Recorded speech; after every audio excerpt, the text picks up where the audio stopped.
Yun pong mga may earnings dyan na not payable at yun pong mga on-hold earnings. Kahit na-meet na nila yung criteria for payouts pero hindi pa rin nakuha yung kinita nila dito kay Meta.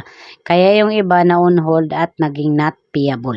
So i-try nyo po dito sa my creator support. And dito po kayo sa my monetization. Scroll down nyo, hanapin nyo itong payout issues. Hanapin nyo itong payout place on hold. Then hanapin nyo itong payout date. Scroll down kayo ulit, hanapin nyo lang itong let us know. So dito, kailangan nyong mamili kung ano yung mga tools na nagka-earn, tapos na on hold or naging not payable yung mga earnings or yung mga payout ninyo. So pindutin nyo lang itong send. Kapag nakapag-send kayo dyan, so automatic po kayo makareceive ng notification sa my support inbox. I-check nyo lang itong arrow, check nyo lang ulit.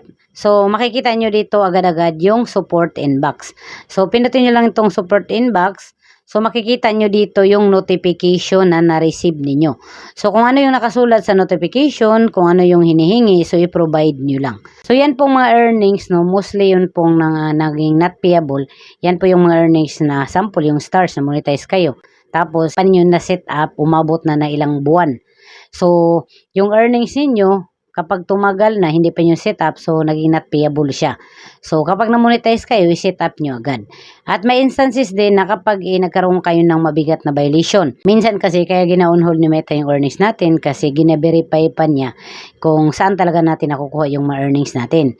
Kaya yung iba naging not payable. So, yung naging not payable, no, so parang maliit na yung instances na makuha. Pero malay natin, makuha ninyo. I-try nyo lang dito sa my creator support. So, kapag naka-on-hold naman siya, so minsan din naman, kapag hindi pa ninyo makuha yung minimum for payouts, at minsan din may violation kayo. For example din naman, naabutan na kayo ng cut-off, so hindi nyo talaga makukuha yan. So, kapag PayPal kayo, 25, tapos kapag bank is $100. So, kapag nasa USA kayo, so $5 lang sila. Sana wala sa USA. So, i-try nyo po dito, no, sa my creator support, malay ninyo, mag-reply sa inyo yung Meta team, tapos makuha nyo yung earnings niyo. So, sample naman, naka-blue buds din kayo, yung may mga naka-blue verification buds, naka-blue check sila. So, pwede din po kayong magdulog sa Meta support through Messenger. So, pwede nyo pong idulog yung concern ninyo about sa earnings ninyo na hindi nyo nakuha.